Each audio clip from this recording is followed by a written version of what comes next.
Hello, everyone. Welcome to today's episode of the Rose to the Ceilings podcast. Today we have with us Jen. Would you like to introduce yourself? Hello, yes, thank you so much, Isabella and Maggie, for having me here. It's an honor. My name is Jen Stumpf, and I am a top rated global medical intuitive. So I get the pleasure of working with folks all around the world, not only delivering messages from the spirit world, loved ones who've crossed over, but also working through the body and releasing trauma and body pain. Mhm. So that's really interesting. So for those of our listeners who wouldn't know, what exactly is a medical intuitive?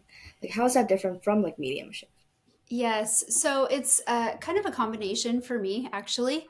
But I am able to look inside the body and see different areas that my guides help me show me different areas in the body that need physical adjustments, like maybe an area in the spine that looks red. Oftentimes, I see different colors inside the body, and so I'll notice those colors.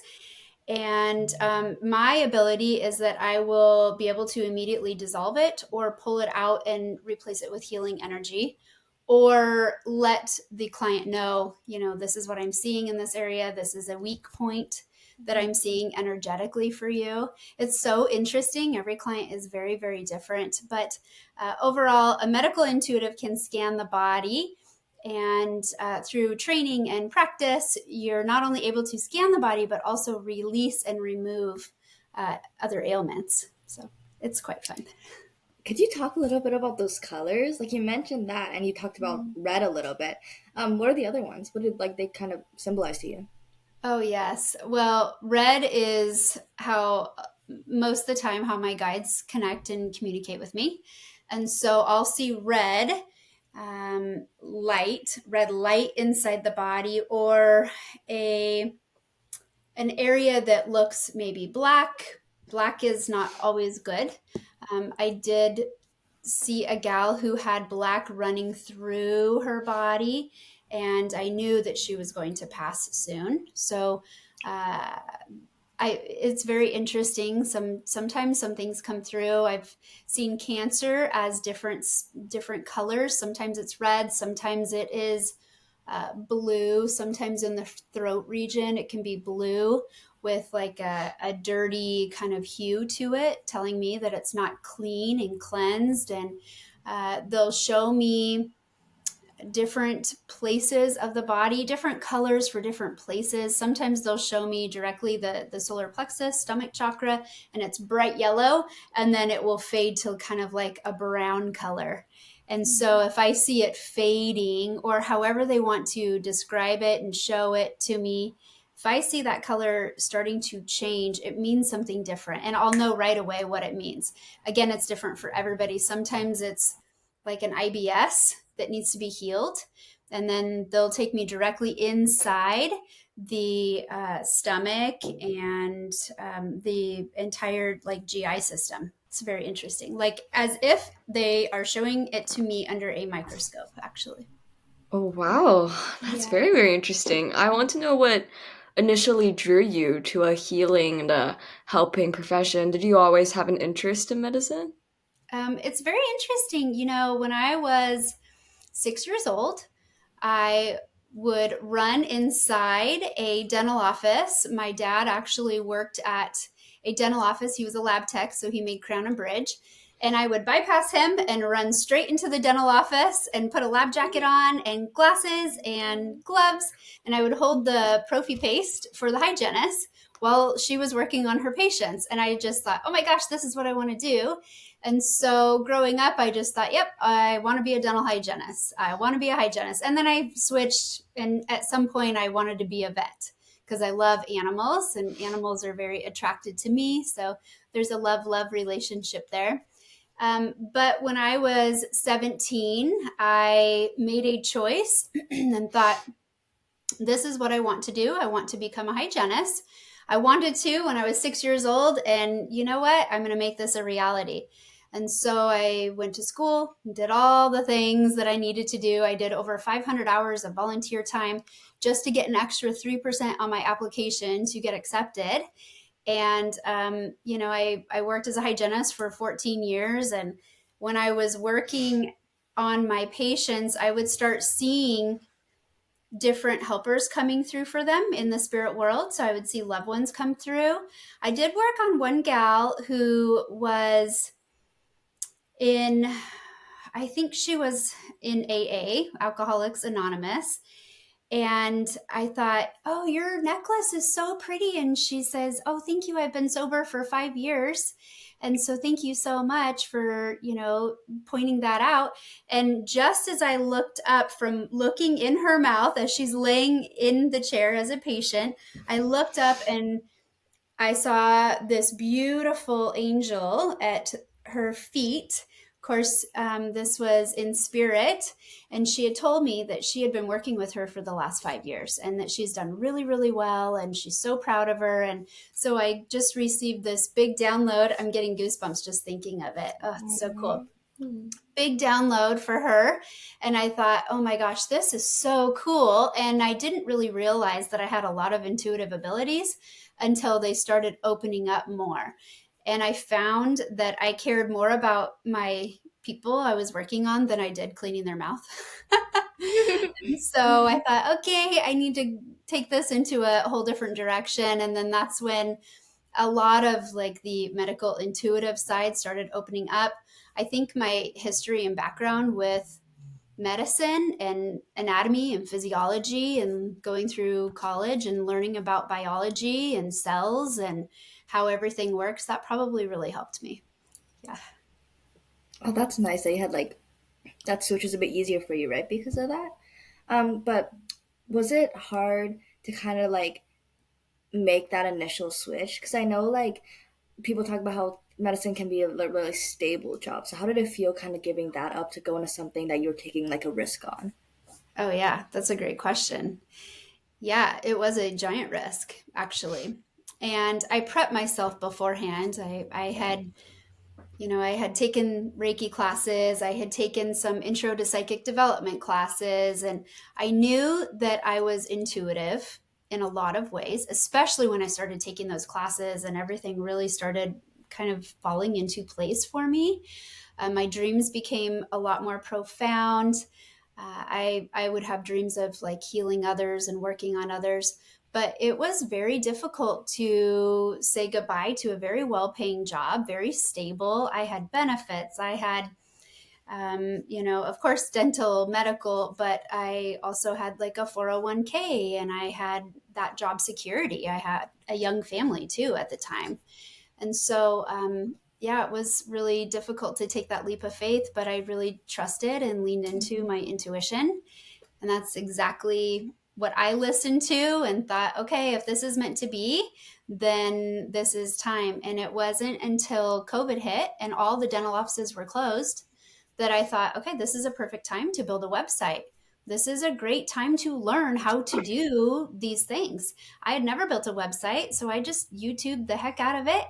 And everything started to kind of just fall into place and it worked out. But it's hard to take a leap of faith. But I believed in myself, and luckily, I surrounded myself with folks who also believed in me. My husband and my kids didn't know a lot of what was going on at the time, but they still supported me. And yeah, it was difficult. I was scared a couple times, thinking, "Oh my gosh, am I going to have to go back to hygiene and angels if this is really meant for me?" Please show me my clients, my dream clients, and bring them in. So, yeah, Oh, a that's lot so of nice that trust. it worked out for you. I'm Yes. wondering, do you have any advice for maybe any younger girls who are trying to take that leap of faith but are like a little scared? Like, what advice would you have for them? Oh, yeah. There's always going to be some fear, right? But the world does this to us. When there's no fear and you really think, okay, it's up to me. It's up to me and I know I'm going to be successful. So when it's up to you and you understand that, let go of the fear, relax on all of that, You understand that you are in charge of your own success. You will fight for it. You will do everything that you can in order to make your goals and your dreams a possibility into a reality. And don't stop, right? Even when there's a setback, do not stop. Keep going, keep pushing. And when you push through even the hardest times, you will look back and go, wow, I've grown so much. Wow, I can't believe I did that. I took a giant leap of faith trying X, Y, and Z, and look how far it's gotten me. It's worth it, and I promise it is worth it. Yes. And then other people will look at you and say, holy cow, how did they do that? I want to follow in their footsteps. And so oftentimes you end up paving your own path, and it's worth it, I promise. Oh, thank you so much for sharing that. Now, after you did, get through this initial like hardship, this like anxiety at the beginning, do you still experience setbacks like now even? And like how do you deal with that? Bouts of what? Can you explain that a little bit more? Like after you got through that push, right? You finally got started and like you're trusting yourself more. Do you still experience like criticism, like hardships, like struggles, even after you feel like you've kind of got it like going? Like how do you deal with like that, like your day-to-day struggles? Oh, yeah, I see. Yes. Do you know it's interesting when you raise your vibration really high and you surround yourself with people who love you, who want the best for you, then all the outside noise, I'm going to call it noise, that doesn't really matter. It is just that. It really doesn't matter. If you let it affect you, it will affect you. But you are in control of your own emotions, your own body, and your own energetic frequency. And when you can keep your frequency really, really high, it really doesn't matter what other people say. I'm sure that there's folks who say certain things about me too, and that's okay. That's not mine. I am not a part of that. And so I disassociate myself with that negativity. It's not mine. Yeah. I like how you talked a lot about trusting your gut and coupled with that, finding a support system that allows you to do so. So, for the young girls watching who might feel like they're lacking that support system, what would be a piece of advice for them? How do you find people who will support your passions to the ends of the earth like that? Yes. Well, I will tell you, I didn't always have a support system. And so getting through all of that, the hardships and stuff, looking back, it's like, you know what? I really don't need somebody to carry me. I really don't need it's very nice when you have that, don't get me wrong. But if you don't have it, guess what? You don't need it. You can still do all the things without having all of that around you because you're in control of your own life. And there's a sense of freedom when you don't feel like you need to have something. It's nice to experience it. It's nice to allow it in, right? It doesn't mean you keep everything out, but there's really not a need for a support system, to be honest with you. And if you don't have that, you really don't need it. You make your own. So surrounding yourself with friends or family who or friends who become family, I should say, is important. So if you don't feel like you have that, it's okay. That will come in and you will constantly be growing and shifting and changing, and people will fall away. And that is very normal. That's incredibly natural.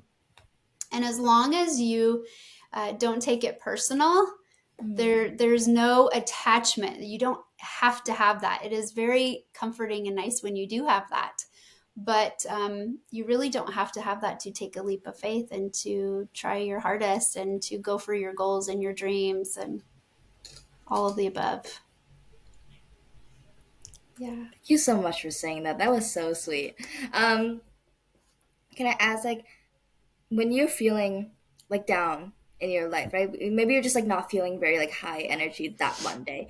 Like, what would you say we can try doing just to like get ourselves like moving a bit more? Like lower, like not lower. Sorry, increase your vibrancy a little bit.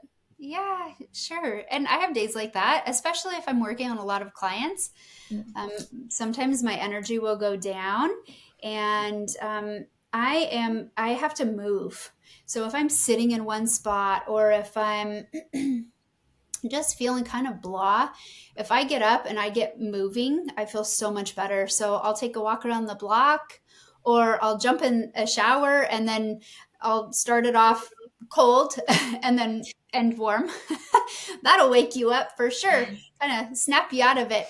But movement to me really helps me. And even when I'm like, ugh, I just feel like sitting here, I don't feel like doing anything, I still make a choice to get up and do something, because that just changes that frequency. It kind of gets you out of that funk. Sometimes a hot bath is really, really nice. Sometimes it's just quiet time, or putting your earbuds in and listening to music, and music that makes you actually feel good, doing things that make you feel good. Sometimes it's nice to write a list of like 10 things that make you feel really good and do at least one every single day. Oh, thank you so much, Jen. That is such great advice. I will definitely be trying that. I guess to end us off today, do you have anything you want to shout out, like your website or social media? Oh, sure. Yes, you can look me up. All my social media is on my website, glowspiritualhealing.com. I can do one on one sessions. I also have different certifications. So I also run a medical intuitive training school as well, and am live every month for Q&A. So that's a lot of fun. But taking the steps for your mental health, for your happiness, for your goals and dreams, and taking action, I would just encourage each and every one of our listeners here right now, to not hold back. Just go ahead and go for it. You have nothing to lose. Thank you Yeah. so Thank much. That is you. so sweet. Yes, very welcome. Thank you for having me, ladies.